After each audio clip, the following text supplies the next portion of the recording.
Giannis' future sort of hovers out there. What should we be thinking? A lot of observing, and he's been there for 12 years. So there's going to be that equity given to the Bucks. See what they do. But going into the playoffs, we had a lot of momentum, right?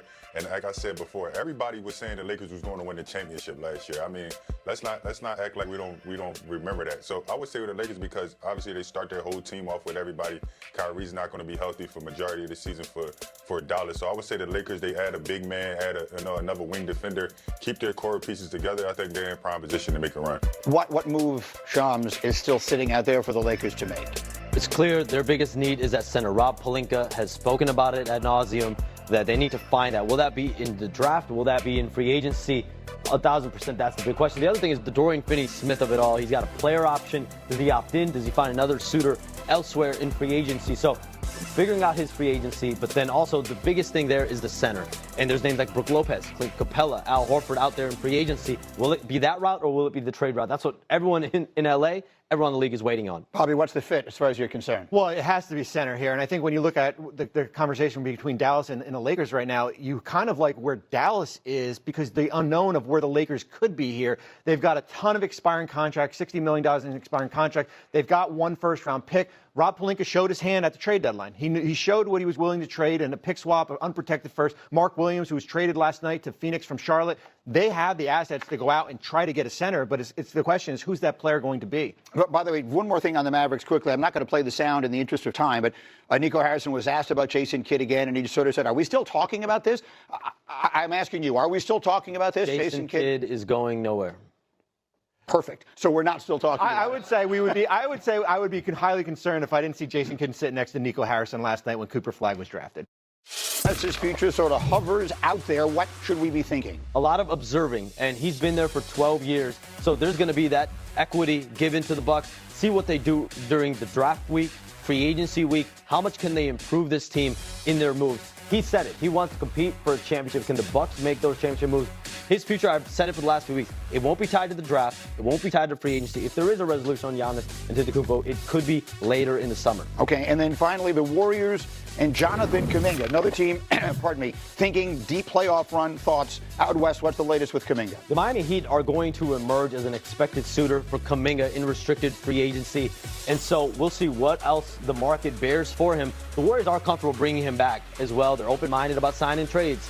We've seen him speak openly about the fact that he wants to be in a bigger role. Is that role out there for him somewhere else? But the Heat, who missed out on Kevin Durant, look for them to be a potential suitor for Jonathan Kuminga. Okay, so that's the latest around the league. Now let's circle it all the way back to the draft. Bobby, you were there last night covering it all. Let's do some draft declarations from rounds. Get rolling. Only one place to start because yesterday was Flag Day, and we spell it with two G's. It was a coronation we knew was coming. The Mavericks making Duke's Cooper Flag the number one overall pick in the draft 6 weeks after winning the lottery. Flag will not turn 19 until December.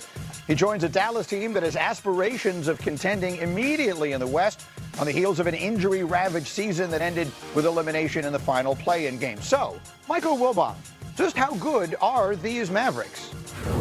But they got the assets, the human resources to be really, really good. And if all those guys are healthy in the lineup and if Flag is the third best player on that team, they can look at Oklahoma City and say, let's go drop the gloves now.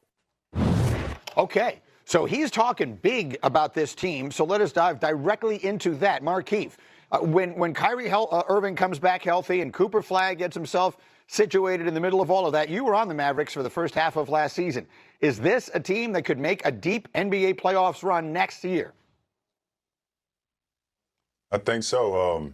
Obviously, I don't want to put too much into Cooper Flag because he doesn't really have to even play extremely well for them to get there. They have other pieces like P.J. Washington, like Najee Marshall. So I don't think so. But if he comes and be exceptional like he is, for sure they have. You have to wait and see what it looks like when Kyrie comes back because you don't know if that's going to be January, February.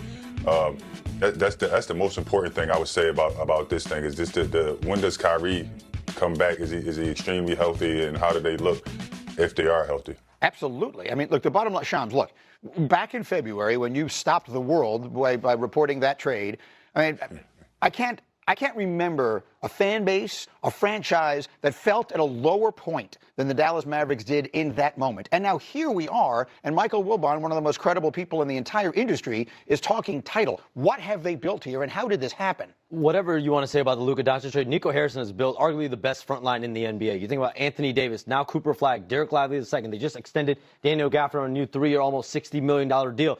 The biggest key, though, of this season is going to be Kyrie Irving, the return to health that he's going to have. If he was healthy right now, we'd probably be talking about this team with the Thunder competing for a championship 1,000%. But that uncertainty on him, and I'm told the Mavericks are not going to be rushing him back. He personally is hopeful in targeting that January, February period. But that extension that he signed, Greeny, 3 years, 119, what it does is give Dallas the ability to use their taxpayer mid-level exception of just over $5 million. And they're going to use that to go find a stopgap type of point guard. D'Angelo Russell, Chris Paul, Malcolm Brogdon, those are the three names I'm told that are in play there potentially that they're going to have interest in.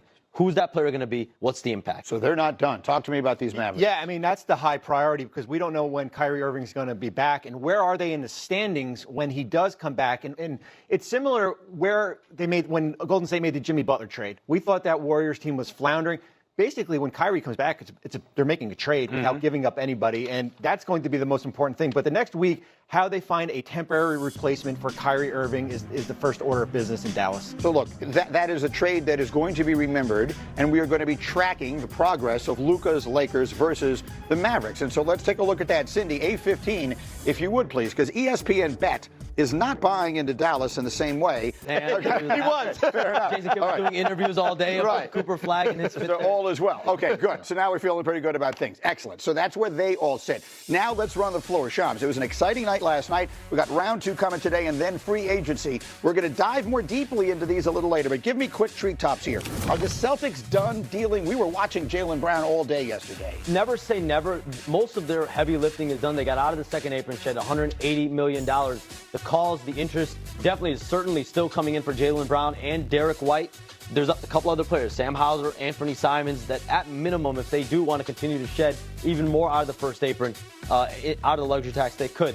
There's heavy interest in those two guys, Jaylen Brown, Derek White, but a very, very high price threshold if anyone wants them. All right, we're going to go more deeply into that as we continue. And this, Milwaukee.